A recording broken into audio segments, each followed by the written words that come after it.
Good evening to all of you. मैं देवाराम सारन स्वागत करता हूं आपके अपने YouTube channel Sarokar agri institute पर। तो प्रिय स्टूडेंट्स, पिछली क्लास के अंदर अपन ने स्टेट का है वो पेपर सॉल्यूशन किया था। उसमें पार्ट 1 ने अपना हो गया था। उस पार्ट 1 के अंदर अपन ने पिछले 4 से 5 साल के जितने भी क्वेश्चन थे, 5 नंबर, 6 नंबर और 7 नंबर क्वेश्चनों के अंदर जितने भी प्रकार के क्वेश्चन आते थे पिछले 4 से 5 साल के, उनको है किया था। आज अपन करेंगे क्वेश्चन संख्या 4 और क्वेश्चन संख्या 3 को, जो मुख्य रूप से अंतर आते हैं स्टेट के अंदर, कौन कौन से अपने स्टेटिक्स में अंतर आते हैं, उन अंतरों को करेंगे। उसके अलावा अपन और बात करें उन अंतरों के साथ में, तो अपने जो भी डेफिनेशन है स्टेटिक्स से संबंधित, उन डेफिनेशन को भी अपन है वो आज की क्लास के अंदर, आज के पार्ट के अंदर है वो करेंगे। तो शुरू करते हैं आज के पार्ट को। अभी तक आपने इस क्लास को और पिछली क्लास को दोस्तों के पास में शेयर नहीं किया है तो अधिक से अधिक शेयर कर दीजिए। आज अपन क्लास को शुरू करते हैं। तो अपने जो पहला अंतर है वो है कोरिलेशन और रिग्रेशन, यानी कि सहसंबंध और समाक्षेण के बीच में क्या अंतर है, समाक्षेण और सहसंबंध के बीच में क्या अंतर है, उस अंतर को अपन को बताना है। ये है।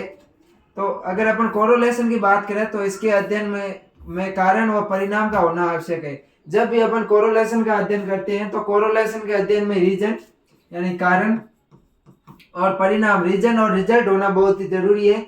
और इसकी बात करें समाक्षेण की, तो इसमें रिजल्ट और रीजन की कोई भी आवश्यकता नहीं है, इसमें अनावश्यक होता है, कोई भी जरूरी नहीं होता है।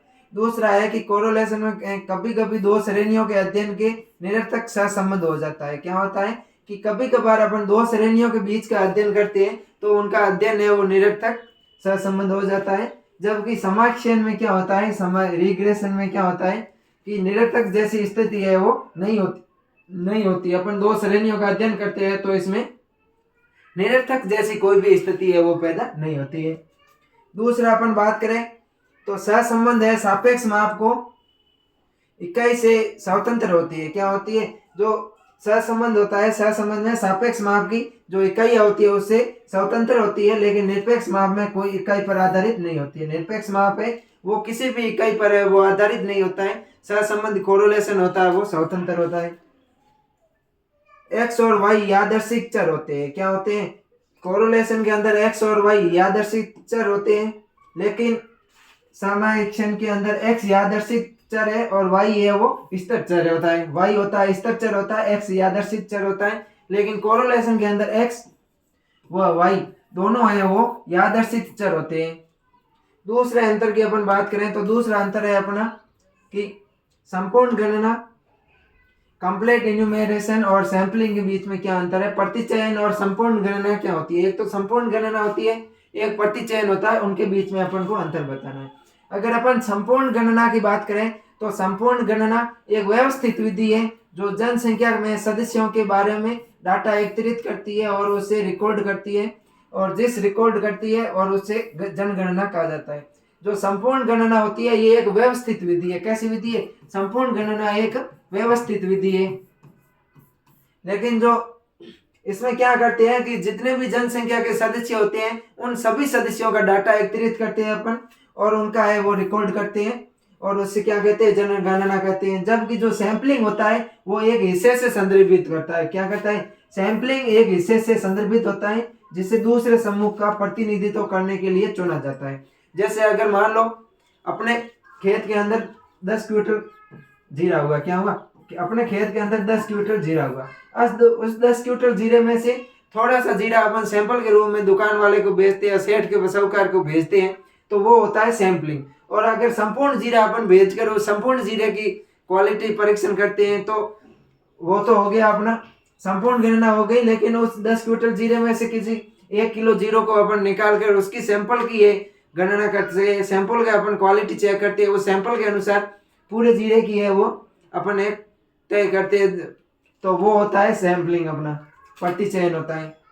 उसके बाद में अपन बात करें तो संपूर्ण गणना एक पूर्ण गणना है, जबकि जो सैंपलिंग होता है वो एक आंशिक गणना है।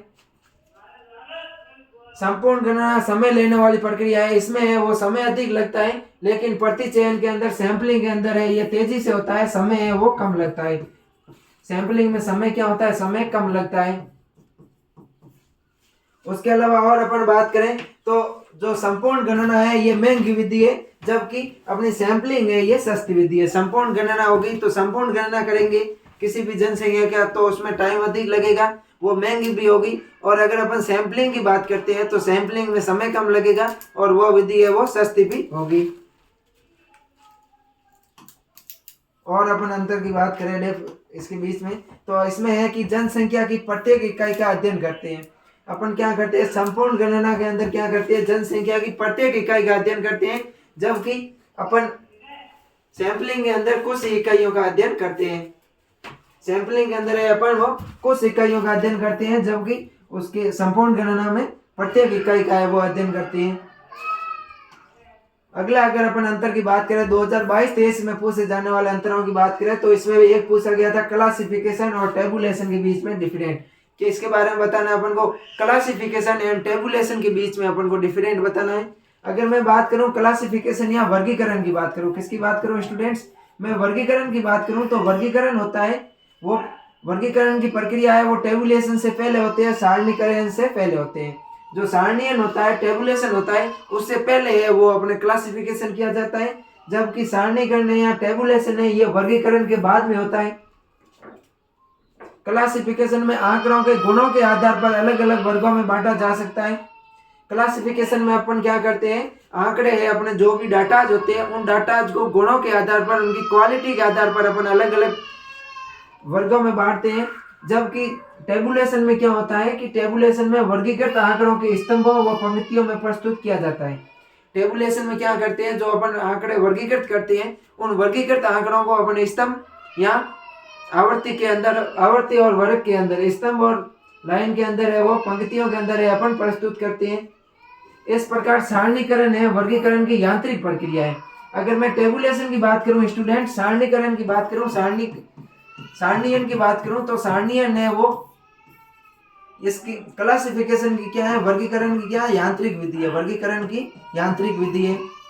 वर्गीकरण की कैसी विधि है स्टूडेंट्स, तो वर्गीकरण की यांत्रिक विधि है।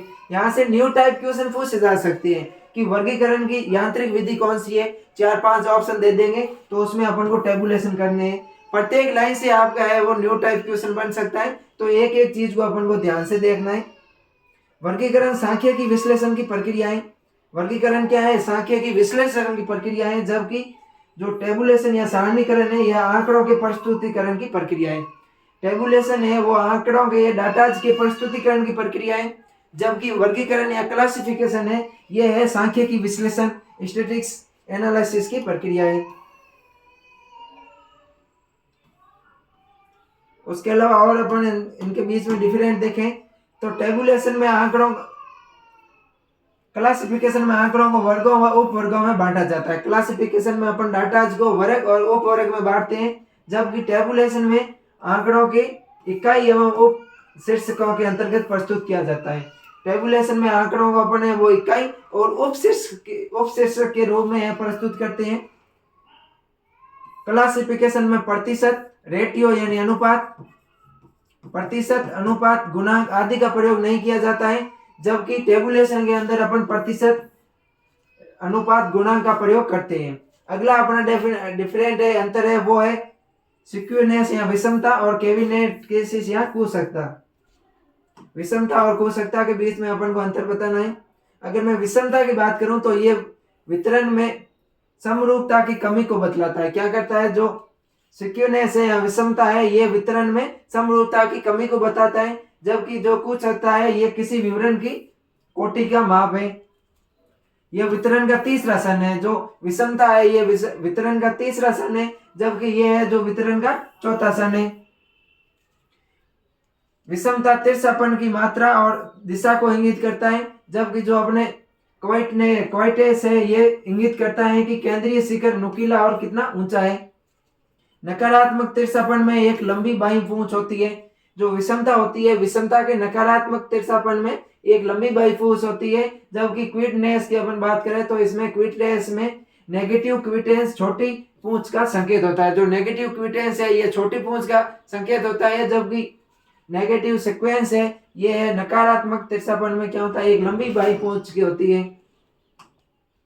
अगले अपन अंतर की देखें 2021-22 के क्वेश्चन में जो अंतर आए थे उनकी बात करें तो इसमें आया था असतत चर, डिक्रेट वेराइड और कंटिन्यूस वेराइड सतत चर। असतत चर और सतत चर के बीच में अपन को अंतर बताना था।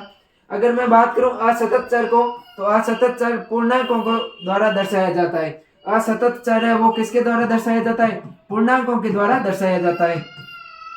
असतत चर को अपन किसके द्वारा दर्शाते हैं? असतत चर को अपन पूर्णांकों के द्वारा दर्शाते हैं, जबकि सतत चर को भिन्न या दशमलव द्वारा दर्शाया जाता है। सतत चर को अपन भिन्न या फिर दशमलव द्वारा दर्शाते हैं। दशमलव। सतत चर को अपन भिन्न या दशमलव के द्वारा दर्शाते हैं, जबकि जो असतत चर होता है, असतत चर को अपन पूर्णांकों के द्वारा दर्शाते हैं।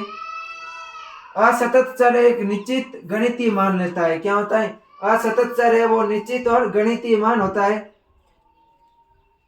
और सतत चर होता है मापने योग्य सीमा के भीतर कोई भी मान लेता है, लेकिन निरंतर परिवर्तन की संभावना रहता है। जो सतत चर होता है इसमें निरंतर परिवर्तन की संभावना रहती है।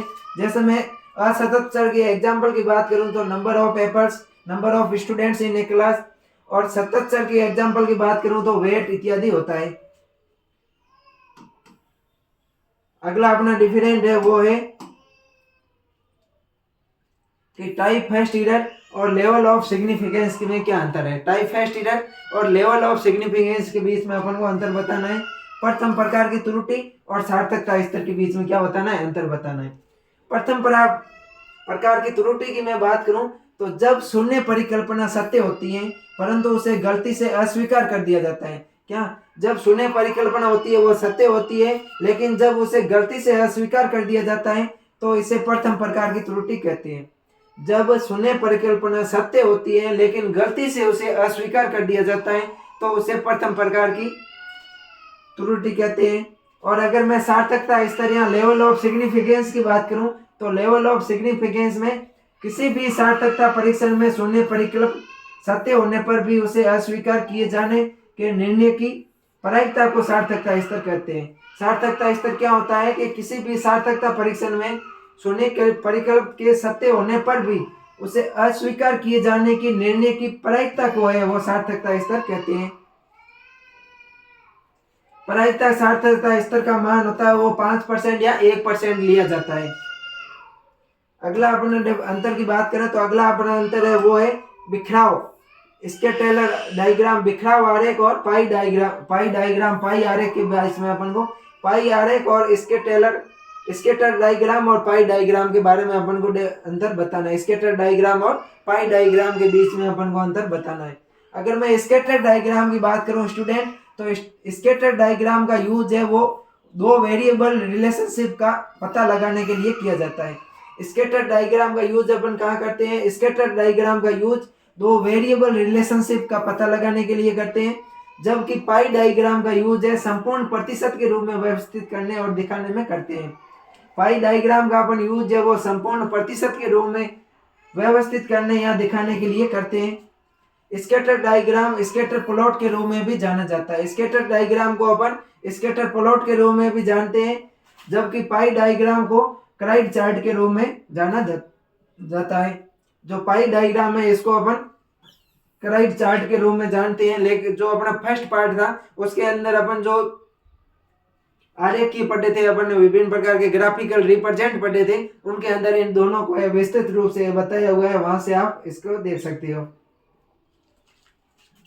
अब अपन बात करते हैं अपने डेफिनेशन की। तो इसमें पहली डेफिनेशन है ओगिव या तोरण वक्र। क्या है ओगिव या तोरण वक्र? क्या होता है तोरण वक्र?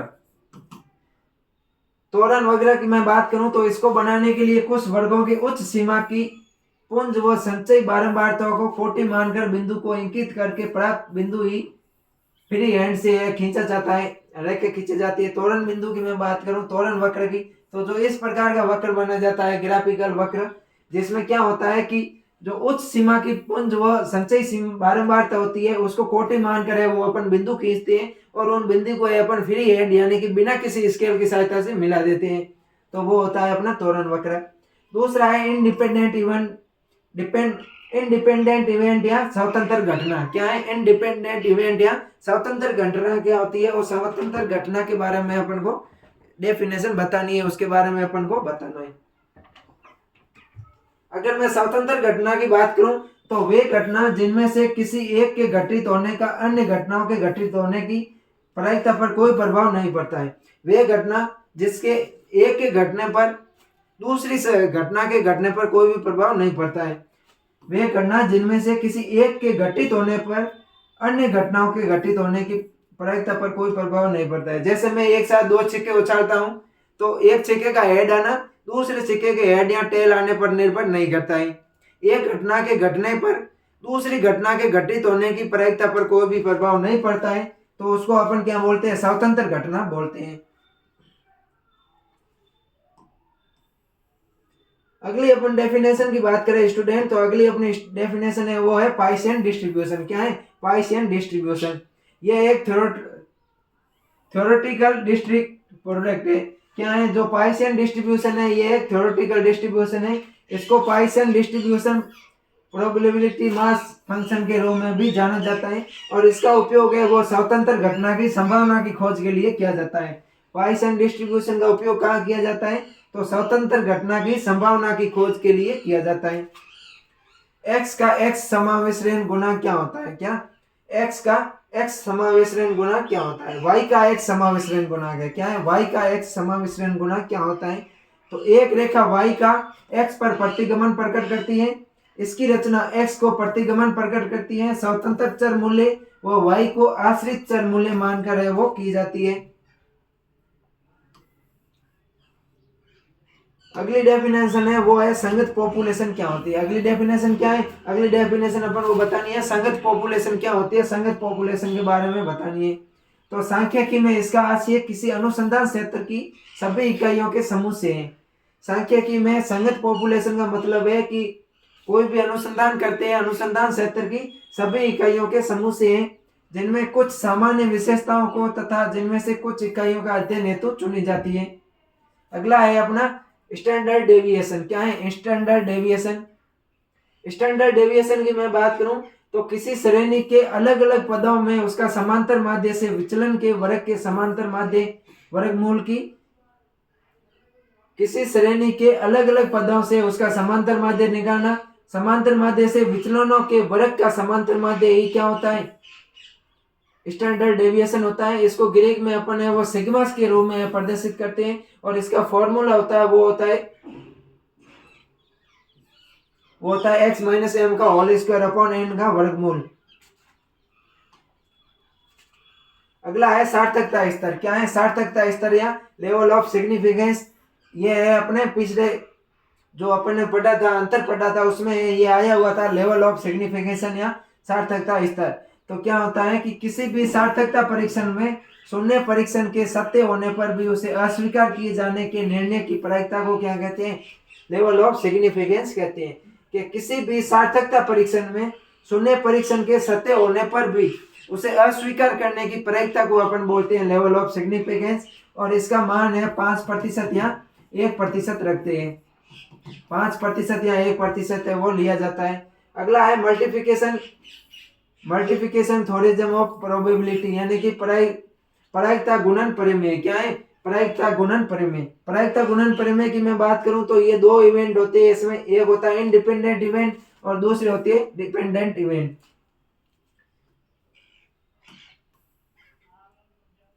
अगला है सैंपल या प्रतिदर्शनी क्या होता है? सैंपल की मैं बात करूं तो समष्टि के कुछ चुने हुए व्यक्तियों का समूह होता है जो सैंपल होता है। प्रतिदर्शनी होता है ये समष्टि के कुछ चुने हुए व्यक्तियों का समूह होता है जिसके द्वारा हमको यथेष्टित विश्वसनीयता सुगमता के साथ समष्टि की सूचना प्राप्त होने की आशा रहती है, उसको अपन सैंपल बोलते हैं। अगला है प्रोबेबिलिटी या प्रायिकता क्या होती है? क्या बताना है अपन को? प्रोबेबिलिटी या प्रायिकता के बारे में बताना है। तो प्रायिकता क्या होती है? किसी घटना के घटित होने की संभावना को उस घटना की प्रायिकता कहते हैं। कोई भी घटना है उस घटना के घटित होने की जो संभावना है उस घटना के घटित होने की संभावना को प्रायिकता कहते हैं। किसी भी घटना के घटित होने की संभावना ही प्रायिकता कहलाती है।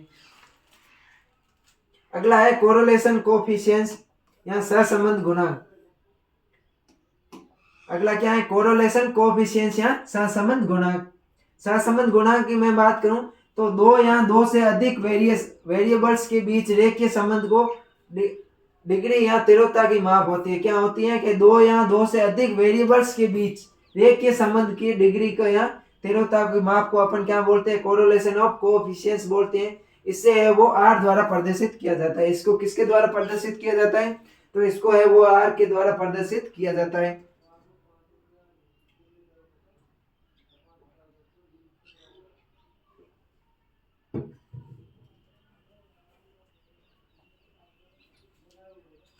अगली अपनी जो डेफिनेशन है वो है स्टैटिस्टिक्स इन प्लूरल सेंस, यानी कि बहुवचन के अर्थ में सांख्यिकी की क्या परिभाषा है। बहुवचन के रूप में मैं बात करूं तो सांख्यिकी से तात्पर्य है कि समकोण या आंकड़ों से होता है। बहुवचन के रूप में सांख्यिकी का तात्पर्य समकोण या आंकड़ों से होता है जो किसी क्षेत्र से संबंधित संख्यात्मक विवरण होते हैं। जैसे कृषि उत्पादक के संबंधित आंकड़े, विद्यालय में विद्यार्थियों के आंकड़े या जनसंख्या के आंकड़े आदि होते हैं, वो बहुवचन के रूप में सांख्यिकी होते हैं। अब यहाँ पर था वो था टाइप फर्स्ट त्रुटि क्या होती है। क्या टाइप फर्स्ट त्रुटि है वो क्या होती है, उसकी अपन को है परिभाषा बतानी थी। तो टाइप फर्स्ट त्रुटि एक सांख्यिकी त्रुटि है जो तब होती है जब वो एक शोधकर्ता शून्य परिकल्पना को अस्वीकार करता है। जब कोई शोध करता है शून्य परिकल्पना को अस्वीकार करता है जो वास्तव में सत्य होती है, इसे गलत सकारात्मक परिणाम भी कहा जाता है। अगला अपना क्वेश्चन था वो था कोएफिशिएंट्स ऑफ वेरिएशन, यानी कि विचरण गुणांक क्या होता है। यह भी एक सांख्यिकी की मांग है। कोएफिशिएंट्स ऑफ वेरिएशन या विचरण गुणांक की बात करूं तो यह भी एक सांख्यिकी की मान है जो किसी डेटा सेट में विचरण या वेरिएशन की मात्रा को उसके माध्य के सापेक्ष व्यक्त करता है।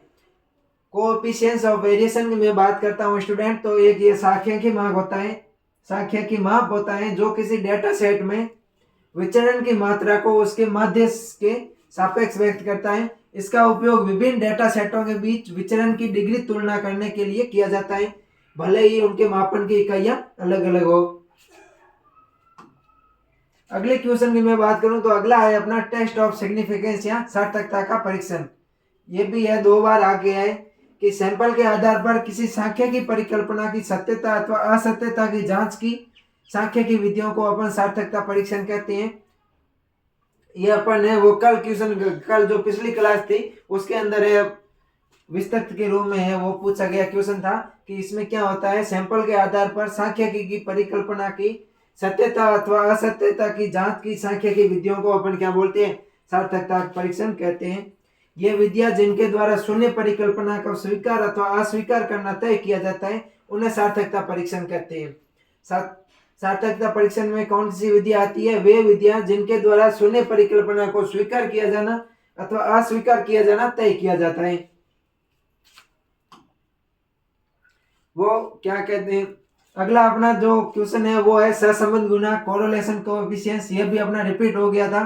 सार्थकता परीक्षण अपना टॉपिक 3 है वो कर लिया आपने।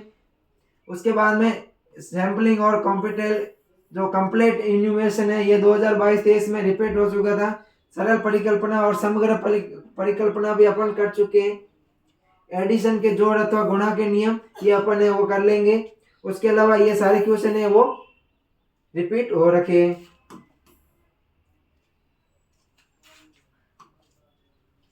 अपना अब यह है प्रोबेबिलिटी रूल्स। यहाँ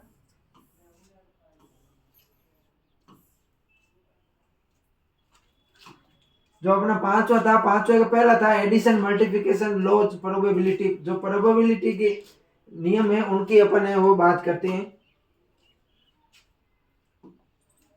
प्रोबेबिलिटी रूल्स है ये दो होते हैं, एक तो होता है एडिशन है और दूसरा होता है मल्टीप्लिकेशन। क्या होता है, प्रोबेबिलिटी के रूल दो होते हैं, एक होता है एडिशन और दूसरा होता है मल्टीप्लिकेशन। अगर मैं एडिशन रूल्स की बात करूं तो एडिशन रूल्स होता है ये घटना के घटित होती है, इसमें केवल एक घटना ही घटित होती है। एडिशन रूल्स में क्या होता है कि इसमें केवल एक घटना ही घटित होती है। और मल्टीपल एक्सुलेशन की बात करूं तब जब कोई दो घटनाएं हो सकती है तो उसे मल्टीपल एक्सुलेशन कहते हैं, एक्सप्लेन कहते हैं। किसी सिक्के को एक बार उछालने पर उसका हेड या टेल में से कोई एक ही आएगा, दोनों एक साथ नहीं आ सकते हैं।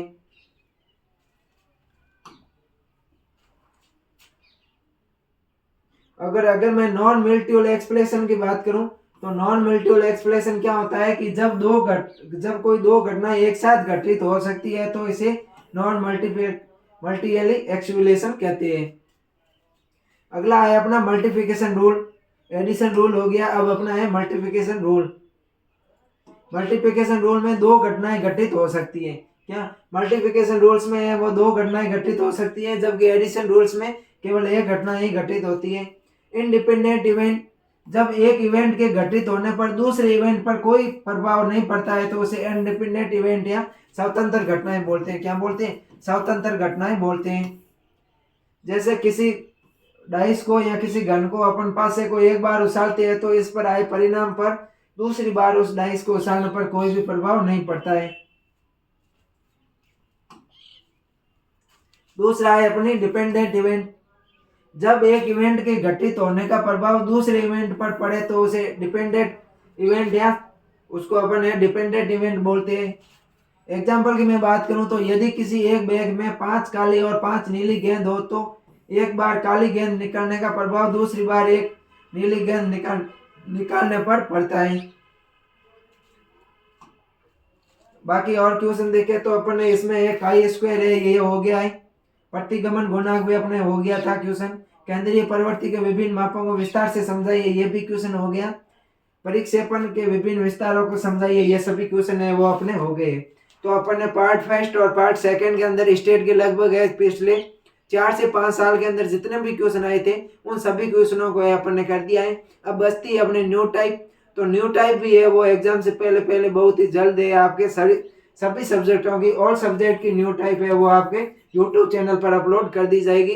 तो सरोकार एग्री इंस्टीट्यूट के यूट्यूब चैनल को आज ही आप सब्सक्राइब कर दीजिए, क्योंकि यहाँ पर एग्जाम से पहले किसी भी प्रकार का कोई भी इंपॉर्टेंट क्वेश्चन वगैरह सारे यहाँ पर अपलोड किए जाएंगे। अपने दोस्तों के पास में भी ये चैनल को अधिक से अधिक शेयर कीजिए। आंधियों का इतनी मर्तबा आना कोई इत्तेफाक तो नहीं है, आंधियों का इतनी मर्तबा आना कोई इत्तेफाक तो नहीं है, बस यूं ही समझ लेना मेरी कश्ती इम्तिहान के काबिल नहीं रही होगी। बस यूं ही समझ लेना मेरी कश्ती इम्तिहान के काबिल नहीं रही होगी। तो मिलते हैं नेक्स्ट क्लास में, तब तक के लिए थैंक यू।